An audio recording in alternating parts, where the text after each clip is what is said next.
Good morning and welcome to Strictly Business. I'm your host, Penny Font.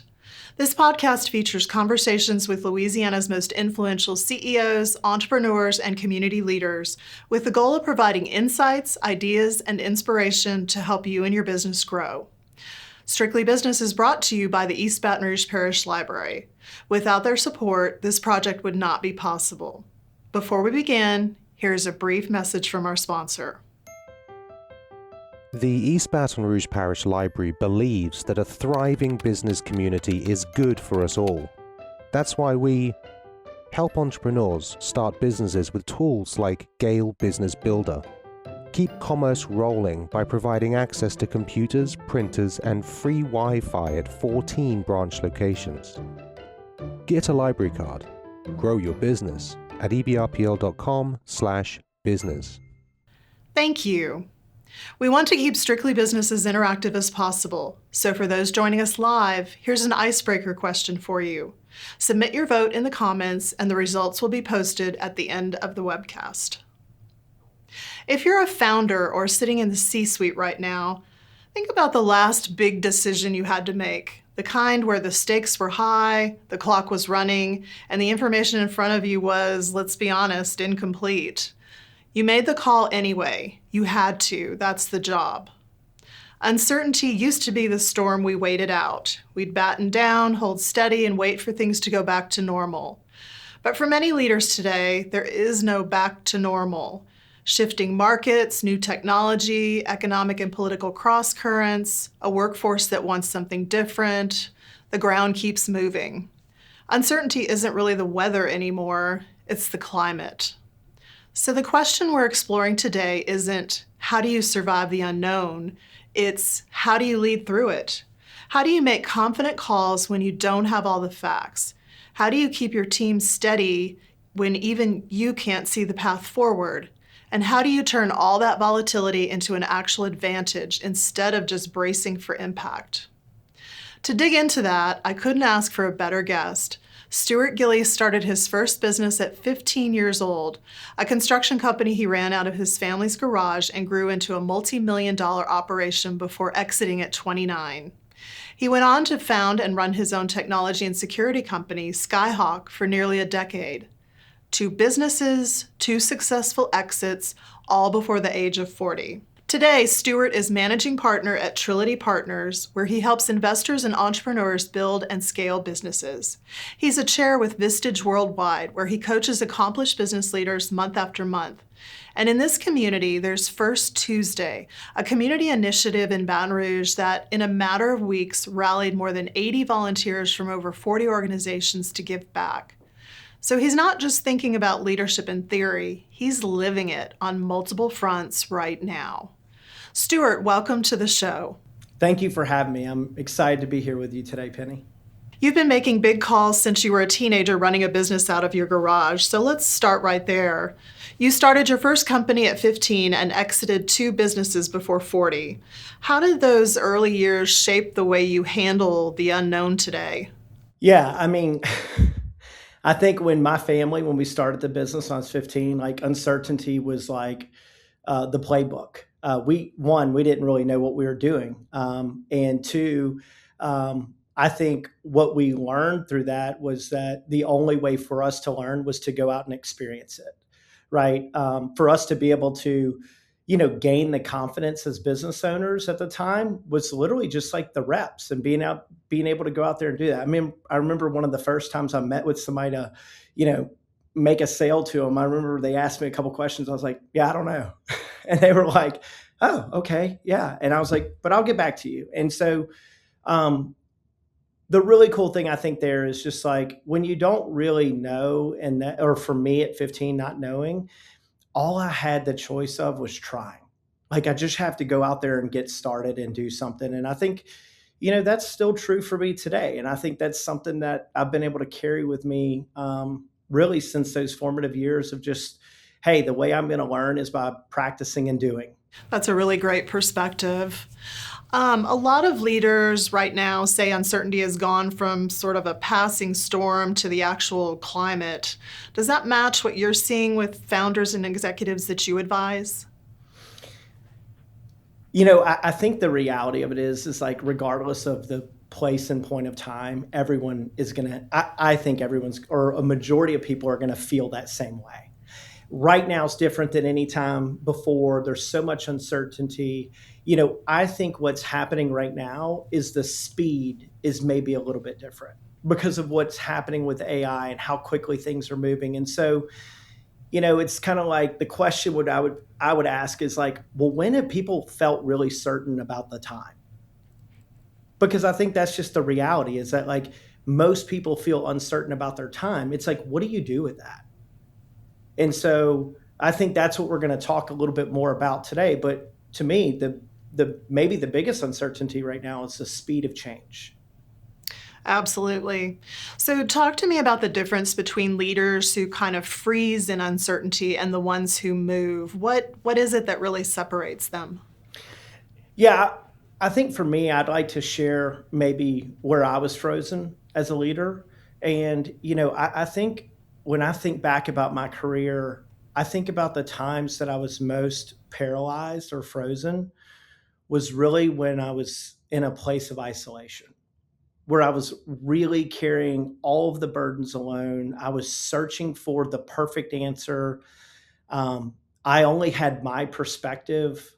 I don't know that I was surrounded with all the right people or the people that I could truly trust from an outside perspective. And I found myself trying to in those moments trying to make the perfect decision.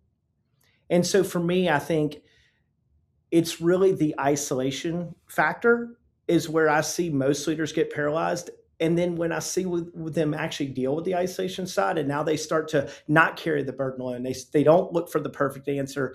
They're looking for more perspective. They're surrounding themselves with the right people, and they're actually willing to make a decision that may not be the perfect one, but it's the best decision they can make with the data and the perspective that they have around that, with the willingness that like if we go make this thing, what do we then learn about that to then make that next best decision?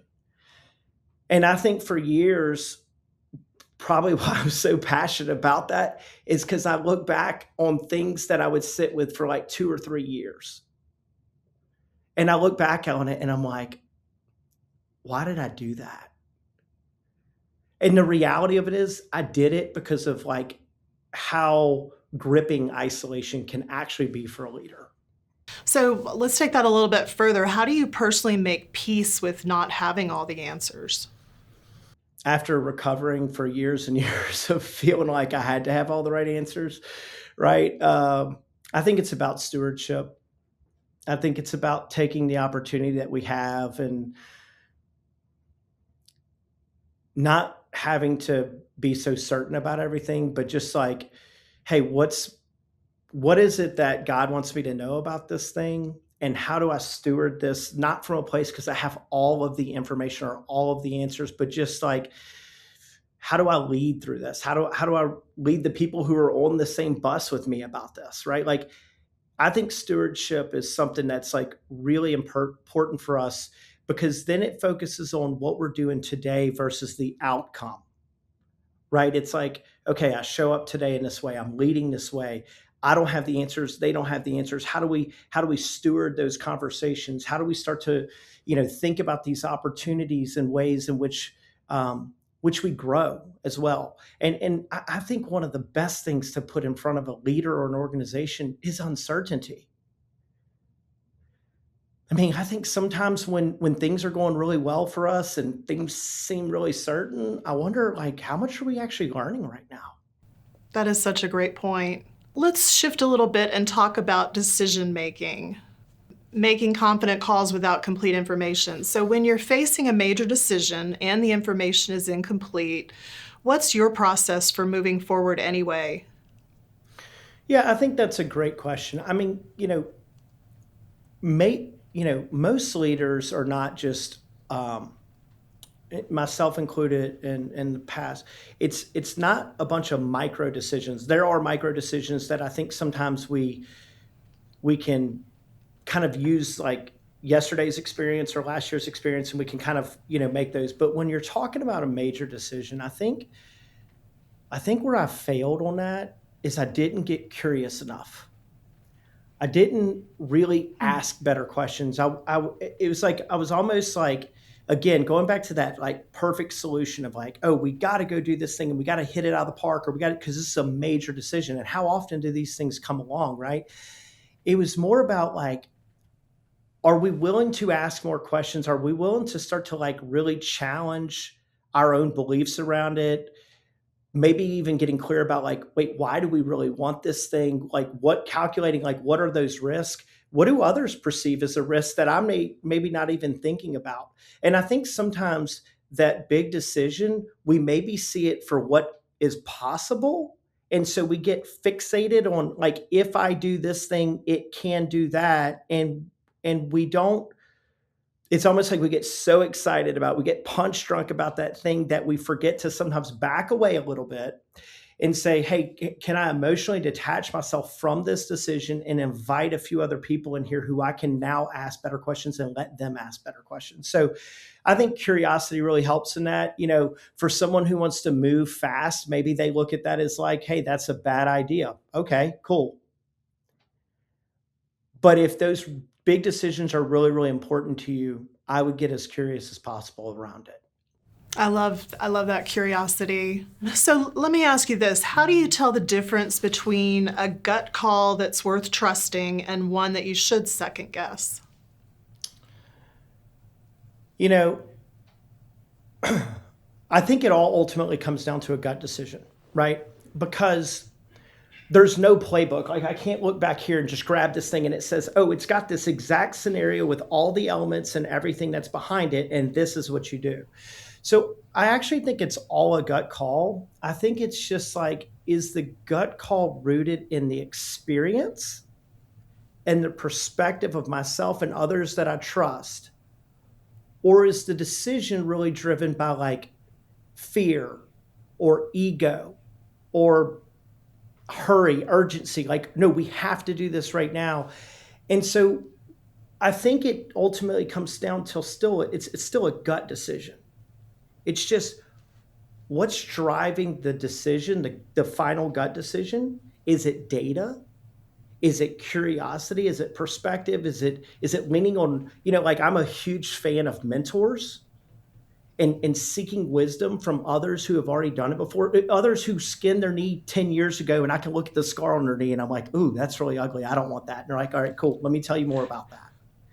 Now, maybe that is different for them, but there's things about their story that I can go, oh, okay, I can see the similarity, or I can relate to that. Okay, I can see how that, and then all of that helps me get down to the gut decision and going, I've prayed about it, I've discerned about it, I've done my homework, I've asked questions, I've brought others into it, I'm using others' experience and wisdom to that.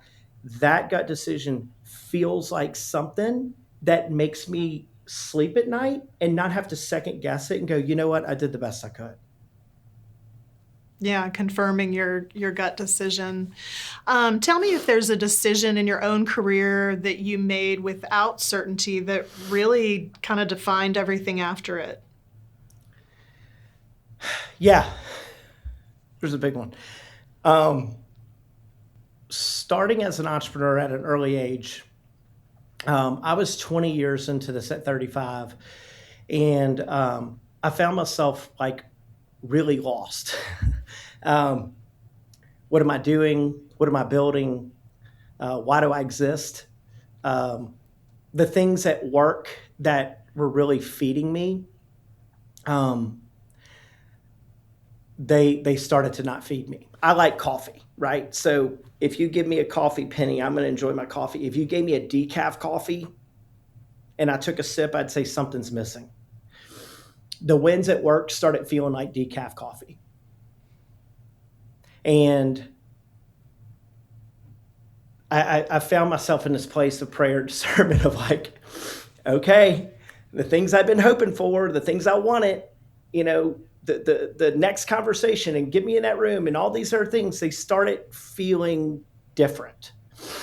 And really through prayer and discernment, I decided, you know, I felt called to leave my company, Skyhawk, and sell it, sell out my portion of it. And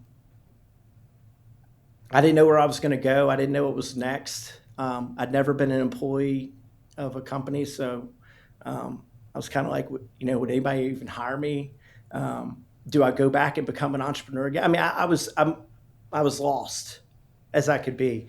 I even considered. I mentioned to my wife maybe I'd go back to med school and become a psychiatrist. She told me I needed one.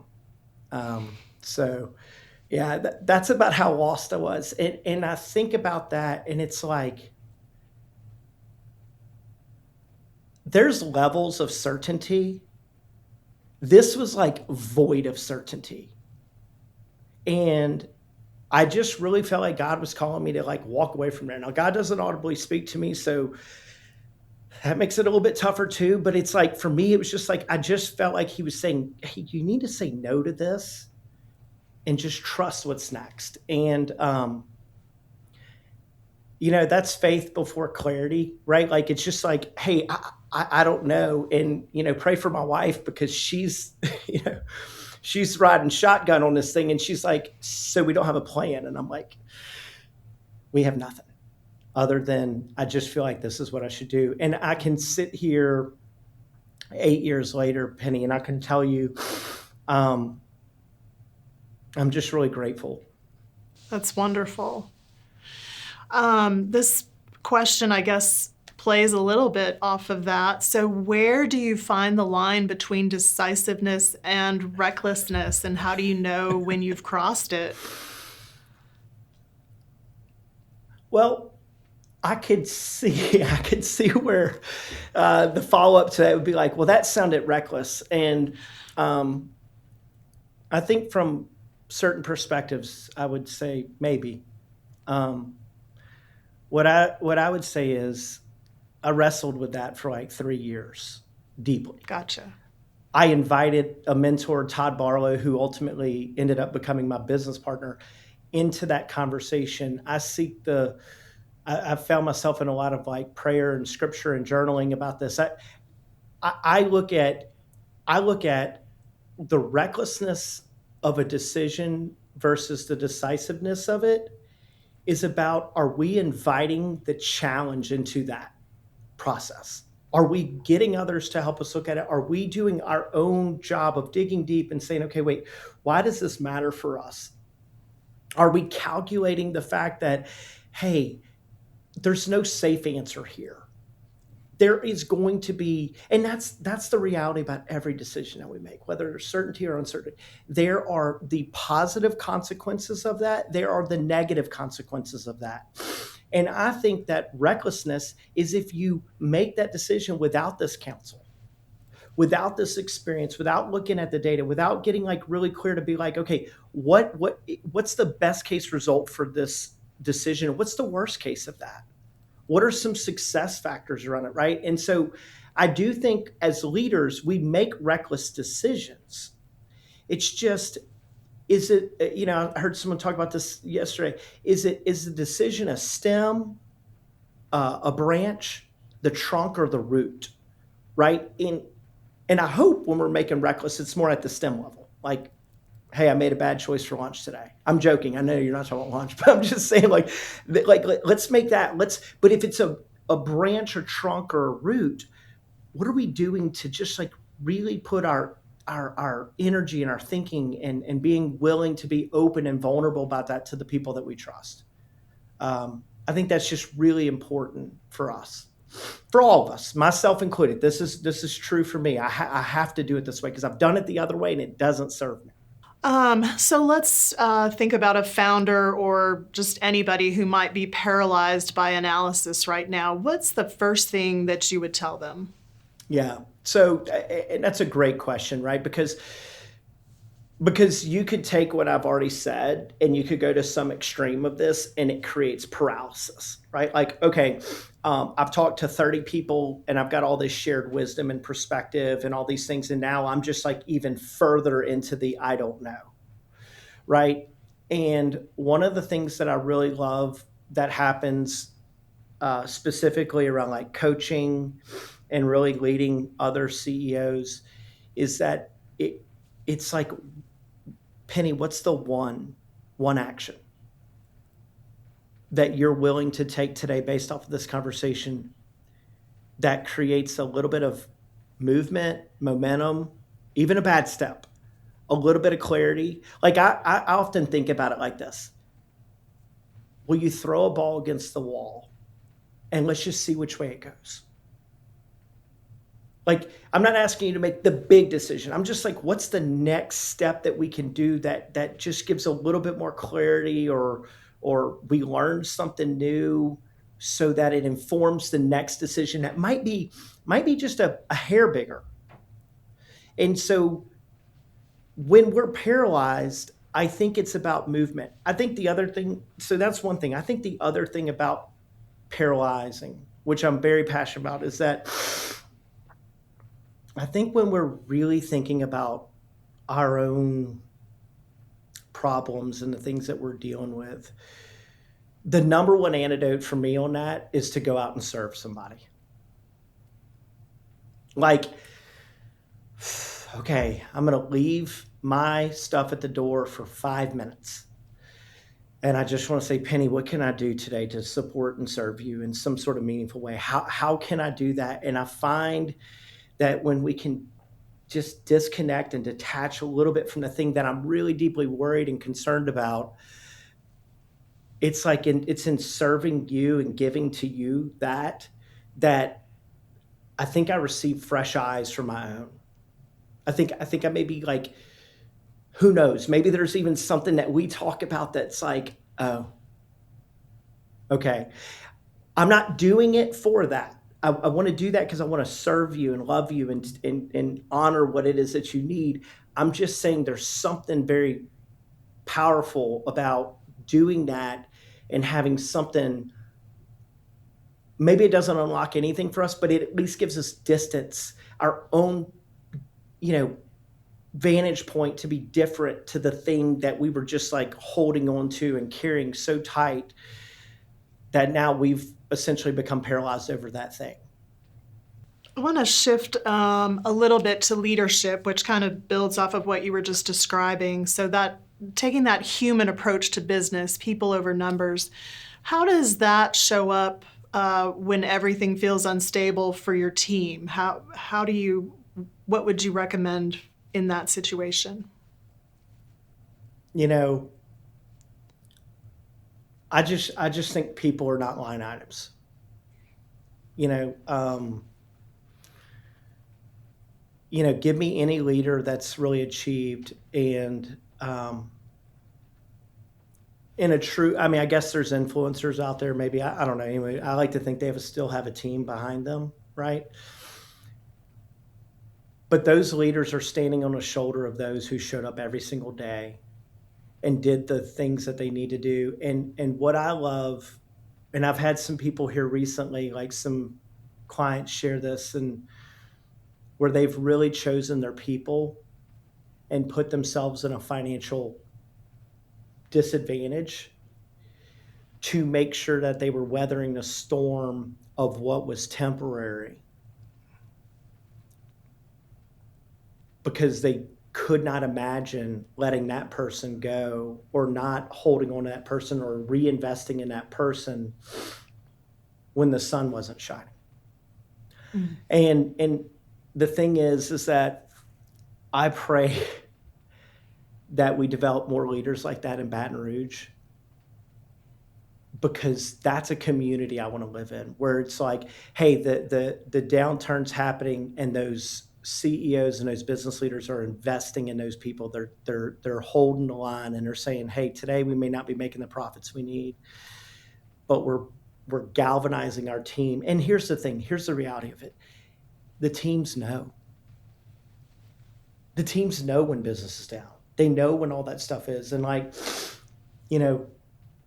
work for an organization, work for a leader that you believe is not going to be, well, this deal, check off. This person goes.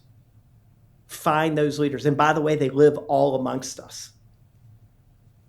And they're amazing. And they care about this stuff. And they want to learn how to even do it more. Not just when they're winning, but when things aren't exactly the same. And I'm grateful to know and be around those people. They absolutely do live among us. So as a leader, what do you actually say to a team when you don't yet have the answers they want? This is something that I'd really like to know, actually. I think it's just about being dead honest all the time. I mean, I don't know. I struggle to follow a leader that is not honest with me all the time. And um, and I want to be that person. I want to deliver the good and the bad in the same way. I'm grateful for the so there is a team here with me that I get to do life with, and we had a new team member join about a week ago. I was like, "What was your first meeting like?" She's like, "Y'all are really direct and honest with each other all the time." I'm like, "Yeah, because it's the kindest thing to do is to be honest with each other and just share." And so, like, I think this when we're having honest communication, what problem can we not address and what problem can we not solve? Absolutely. How do you keep a team focused on what matters when everything feels urgent and the noise is constant and be that calm presence? So I can't say that I was always here. Okay. Kind of feel like I need to do two interviews. You want the leader that failed a lot and, and I still fail a lot, but it's like the leader that did not have curiosity versus the leader who has curiosity. Right. And to me, it's just like, I think curiosity just trumps all these things. You know, I think it's easy to let like pressure and fear kind of just like lord over us and to rush to some sort of decision or conclusion. And I just think like it's this, and you can make a bad decision because you didn't have time to really be curious and be on the front end and do all these other things. But the second decision, it's like we find all the time in the world to now go be curious, to now go research. It's almost like, okay, that didn't work the first time. Okay, let's now go be curious. And it's like, okay, well, I'm just curious. What would if we were more curious on the front end? Like, how would that look? Like what would it look like for us to be curious all the time and not just in a moment of crisis? Like we had a really good event the other day and we walked away and we said, okay, like plus Delta, like, let's think about it. Like, let's be curious.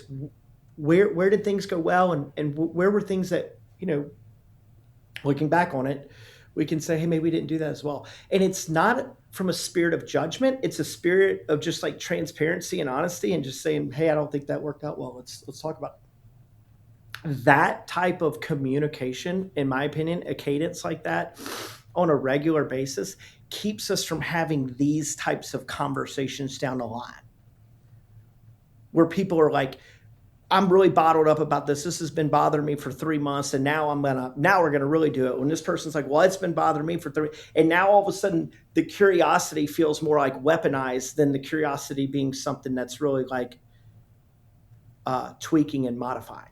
Want to talk about turning volatility into advantage because volatility can create opportunity, not just risk. So how have you seen that? What does that look like in practice? Yeah, I mean, I think opportunities are just all over the place. And I think, when you take the jar and you shake it up a little bit, it's like I think there's two mindsets. One, are you focused that someone shook the jar?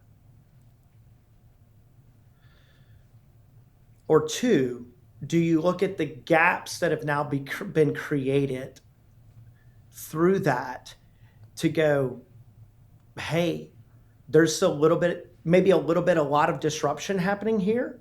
What's the opportunity? How do we look at this and start to take advantage of it? And I think this is really important. And I think that's when you want to invite your team to look at it too. Mm-hmm. See, because the perspective of the leader might be one thing. But imagine a person 2 or 3 rungs down, that same jar shake and these things kind of separating, it looks completely different for them. shouldn't we want to know what that looks like for them and what they're seeing and all? Like, what if the thing they see at their level is actually the thing that's the highest lever for us? And so, like, I just think when those things happen, it's like it's almost like a time to be alive. Like, okay, cool. Hey, this is happening. What do we think about? I mean, we see this in Louisiana in natural disasters.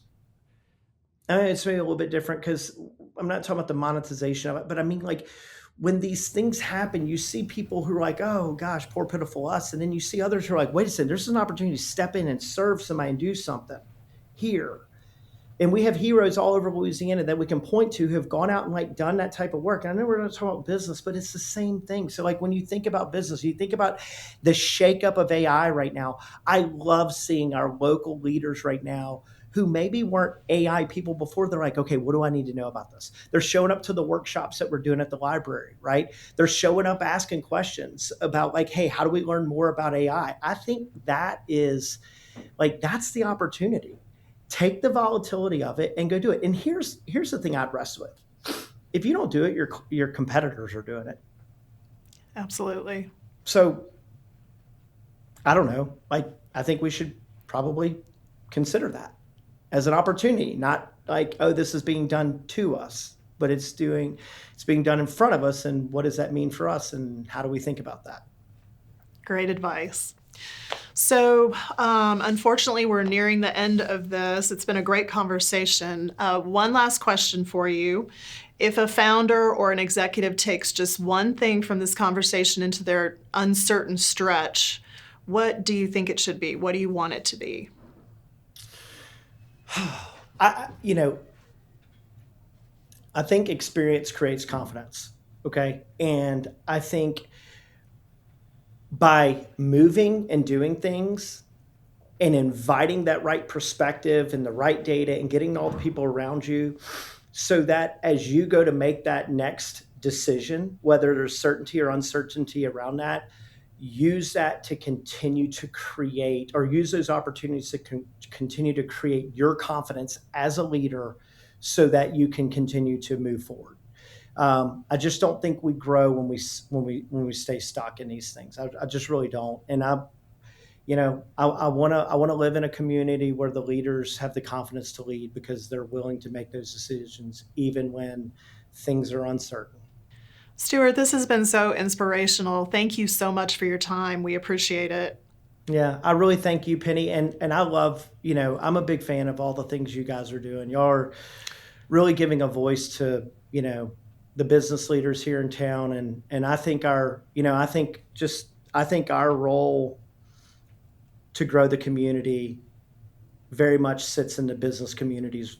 I think it's our responsibility. And I think that happens by us growing better leaders and challenging people to think about what do they have to give back to this community and more than money in many other ways, right? So thank y'all for what you're doing. I'm really grateful that I had an opportunity to hang out with you. So thanks. Well, and thank you so much for all that you're doing, Stuart. You're amazing in the community. We appreciate all that you do. There's a thread running through everything you've shared today, and I think it's this. Certainty was never really the thing that made great leaders great.